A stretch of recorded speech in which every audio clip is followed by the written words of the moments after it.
siz bilan biz mansub bo'lgan mana shu Turon xalqlariga, Turon zamin xalqlariga, Turkiy xalqlarga bu Nosiruddin Burhoniddin Rabuziy 1100 yil muqaddam ta'rif berganlar. Ya'ni o'zini Qissasul Anbiyo kitobida yozganki, Nuh payg'ambarning 4-5 o'g'li bor edi deydi. Birinchi o'g'li Kanon kofir bo'lib sel ostida qolib ketgan, to'fon ostida.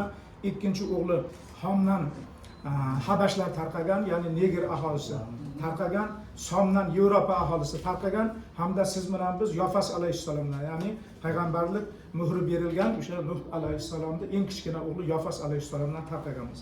Demak, bu bitta tarixiy manba hisoblanadi. 1100 yil muqaddam yozilgan tarixiy manba hisoblanadi. Endi ikkinchi bir manbaga bizlar murojaat qiladigan bo'lsak, Hasan Ata Abushiyni bu 2 asr muqaddam yozgan o'sha tarixchi hisoblanadi, Tatar millatiga mansub tarixchi.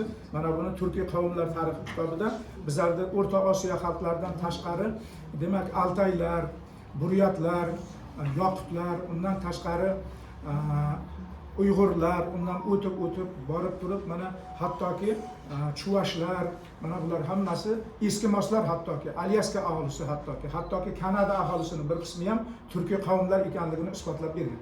Demak, mana shularni bizlar tarixiy manba sifatida oladigan bo'lsak va e'tibor berib hisob-kitob qiladigan bo'lsak, biz turkiylar dunyoni aholisini ayrim manbalarda 1 milliard 200 mingga yaqin aholisini turkiylar tashkil qiladi deydi. Ayrim manbalarda hattoki 2 milliard aholi turkiylar tashkil etar ekan.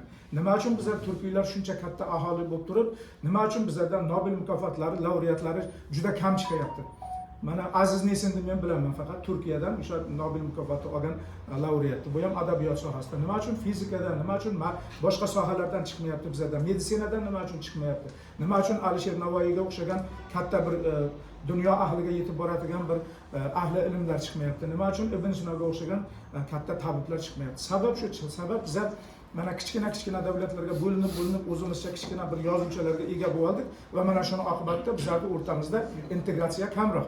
Shuning uchun hozirgi mana shu konferensiyalarda bizlar agar 2 milliard aholi bo'ladigan bo'lsak yer sharida, demak yer sharini 4dan 1 aholisi bizlarmiz, turkiylarmiz. Demak, bizlar birlashadigan bo'lsak, hozir mana ustozlarimiz aytib o'tgandek, turkiy o'rta turk bir yozuvini ixtiro qiladigan bo'lsak, shu yozuvga bizlar iqtido qiladigan bo'lsak, xalqlar o'rtasida integratsiya bo'lsa, Turkiya bilan, hattoki o'sha Eskimoslar bilan bu tomondan borib turib, Buryatlar bilan, Altaylar bilan hammamiz integratsiya qiladigan bo'lsak, o'ylaymanki, bizlarda albatta bir necha yillardan keyin Nobel mukofotlari, laureatlari ham qator bo'lib chiqadi.